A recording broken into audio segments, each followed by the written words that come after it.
मिलादची मिरवणूक होती, ते शांतता पार पडली शहरामध्ये.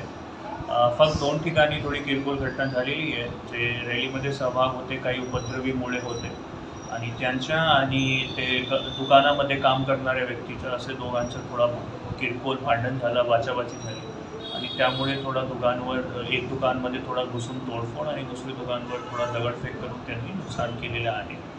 हा घटना अनुषंगाने 2 FIR दाखल आहे ऑलरेडी आणि जे लोक इन्व्हॉल्ड होते त्यांच्यावर आपण कायदेशीर कारवाई करणार. बाकी पूर्ण मिरवणूक शांतता पार पडलेली आहे आणि पोलीस बंदोबस्त अजून पण आहे लावलेला आपण आणि पेट्रोलिंग पण सतत स्टार्ट आहे आणि असा काही जातीय दंगलचा माहोल नाही आहे. पूर्ण शांतता आहे शहरात. सर